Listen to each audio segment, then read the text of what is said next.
নিঃশ্বাস নিতে পারে না, গাঁটটাকে উঁচা করতে পারে না। মায়ার নবী সিজদারত অবস্থায় পড়ে আছে।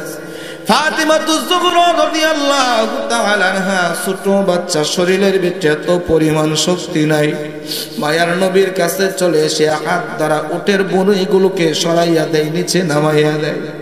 নামাইয়া দিয়ে আল্লাহর দরবারে দুখানা কচি হাত উপরে বাড়াইয়া দিছে, আর আল্লাহকে ডাক দিয়ে কই, রে আল্লাহ, যারা আমার বাবাকে কষ্ট দিয়েছে তুমি তাদেরকে ধ্বংস করে দাও।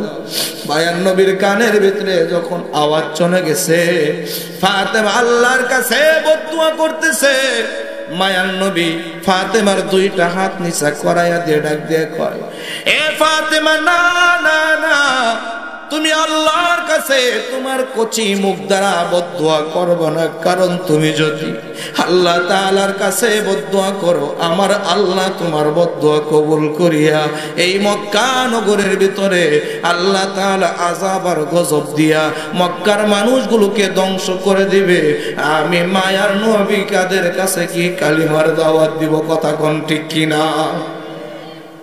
মায়ার নবী ডাক দিয়ে কই, যার জবানের ভিতরে কোনো গুনার দাগ লাগে না, এই রওজাতুল জান্নাত মহিলা মাদ্রাসার 5-7 বছর 8 বছর 9 বছরের ছোট ছোট কচি কচি বাচ্চা, এদের শরীরের ভিতরে তো কোনো গুনার দাগ নাই নাকি আছে?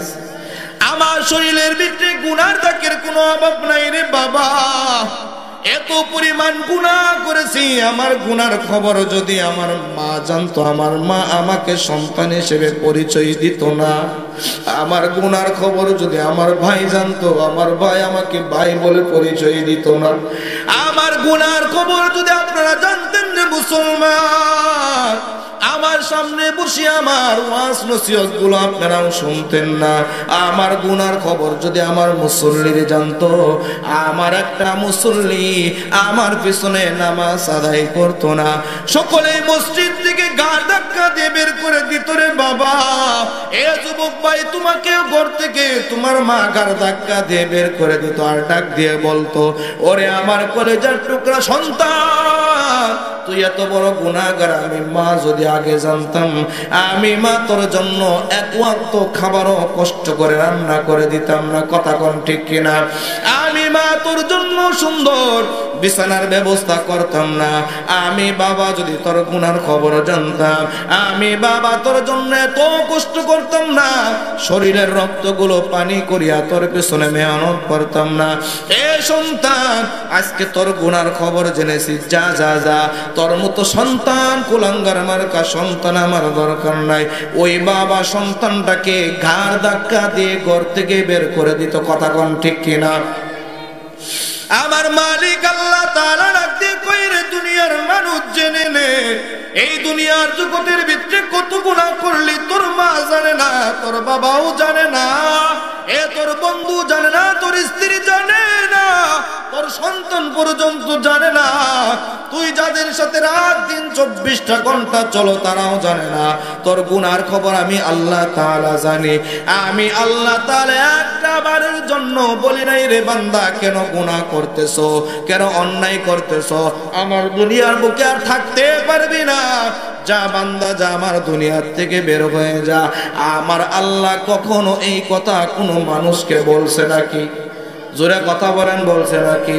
আপনাদের এই চীনা মুরার এলাকার মানুষদেরকে কি আল্লাহ বলছে নাকি?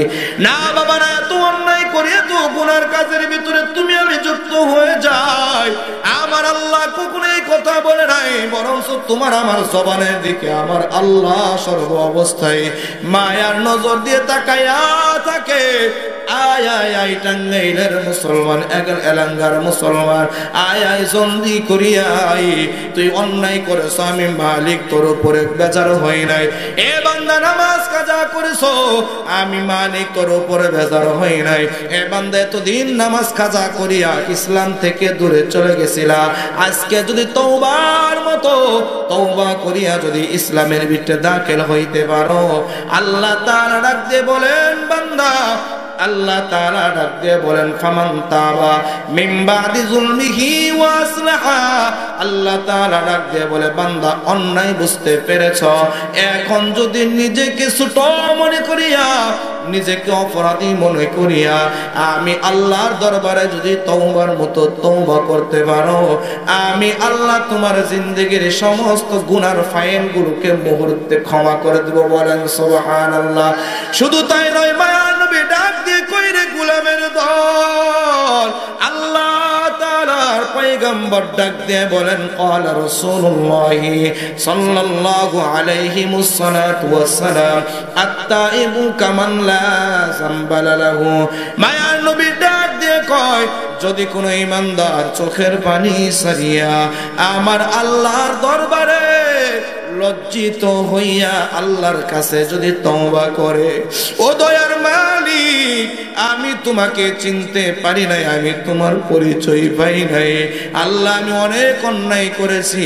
মায়ার নবী ডাক দিয়ে কই, যদি কোনো মানুষ অন্যায়ের কথা ভাবিয়া চিন্তা করিয়া যদি তওবা করে, বেগানা মাসুম বাচ্চা, যেই বাচ্চাটা আজকে সবে মাত্র মায়ের গর্ভ থেকে দুনিয়ার জমিনের ভিতরে পদার্পণ করেছে, মাসুম ছোট বাচ্চা, ওই বাচ্চার শরীরের ভিতরে যেরকম কোনো গুনার দাগ থাকে না, আল্লাহর পয়গম্বর ডাক দিয়ে কয়, আত-তাইবু কামান লা যামবা লাহু, যেই বান্দা তওবা করে ওই বান্দাটা বেগানা মাসুম বাচ্চার মতো নিষ্পাপ হয়ে যায়। বলেন সুবহানাল্লাহ।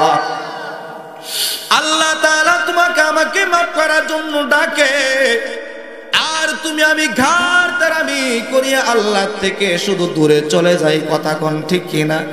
আল্লাহ তোমাকে আমাকে ক্ষমা দেওয়ার জন্য ফজরের সময় ডাক দিছে, আই বান্দা। তোমাকে আমাকে আল্লাহ মাফ করার জন্য জোহরে ডাক দিছে, বান্দা। তোকে মাফ করার জন্য আমি আল্লাহ ফজরে ডাকলাম, রে বান্দা। তুই আমার ডাকে সাড়া দেও না, এরপর আমি আল্লাহ তাআলা তোর উপর রাগ করি নাই। আমি আল্লাহ তাআলা মায়ার নজর দিয়ে তোকে আমি জোহরের সময় ডাক দিলাম, এ বান্দা আয়, তোকে ফজরে পাই নাই, জোহরের ভিতরে আয়। বান্দা জোহরের ভিতরেও হাজিরা দেই নাই। আল্লাহ ডাক দিয়ে কয়, বান্দার পর আমি আল্লাহ তোর উপর নারাজ হই নাই, আমি আল্লাহ মায়ার নজর দিয়ে তোকে আসরের সময় ডাক দিলাম, আয় বান্দা আয়, আমি আল্লাহ ছাড়া তুই কার কাছে যাবি? মুসলমানের আওয়াজে বলেন, আল্লাহ ব্যতীত কারো কাছে যাওয়ার মতো কি কোনো রাস্তা আসেনি? আরো জোরে বলেন, আছে নাকি?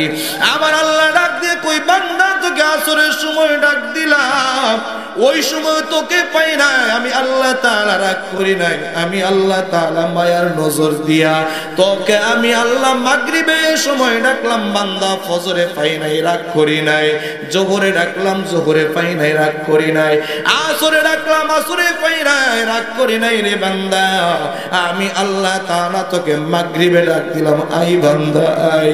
দিনের শেষ নামাজ, রাত্রের শুরু নামাজ, বান্দা মাগরিবের সময় যদি তুই আমি আল্লাহর কাছে যদি ক্ষমা চাও, আমি আল্লাহ তাআলা সারা দিনের গুনাহকে মাফ করে দেব। আসতে বলেন সুবহানাল্লাহ। আল্লাহ তাআলা ডাক দিয়ে কই, বান্দা মাগরিবের সময় ডেকেও আমি আল্লাহ তাআলা তোকে পাই নাই, আমি আল্লাহ তাআলা তোকে আসার সময় ডাক দিলাম, আয় বান্দা আয়, জলদি করি আয়। আর কার কাছে যাবি? যাওয়ার মতো তো আর কোনো রাস্তা নাই। সকলেরই দরজা হইতে আল্লাহ ফিরিয়া, সকলেরই দরজা হইতে আল্লাহ ফিরিয়া, তোমারি দরজায় রইলাম পড়িয়া, তোমারি দরজায় রইলাম পড়িয়া। তুমি যদি মাফ না করো আল্লাহ বান্দারে, তুমি যদি মাফ না করো আল্লাহ বান্দারে, বলো আমরা বান্দা যাবো কারদারে, বলো আমরা বান্দা যাবো কারদারে। বান্দা যখন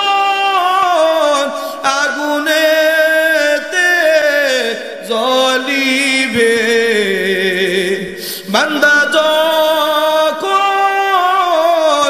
আগুনেতে জ্বলিবে তুমি মাওলা কেমন করে দেখিবে তুমি আল্লাহ কেমন করে দেখিবে মুসলমান ইমানদার বান্দা যখন দিলের ভিতরে এরকম আবেগ নিয়ে আল্লাহর কাছে চোখের পানি ছেড়ে কান্না করবে আল্লাহ তাআলা ডাক দিয়ে বলবে বান্দা তোর চোখের পানি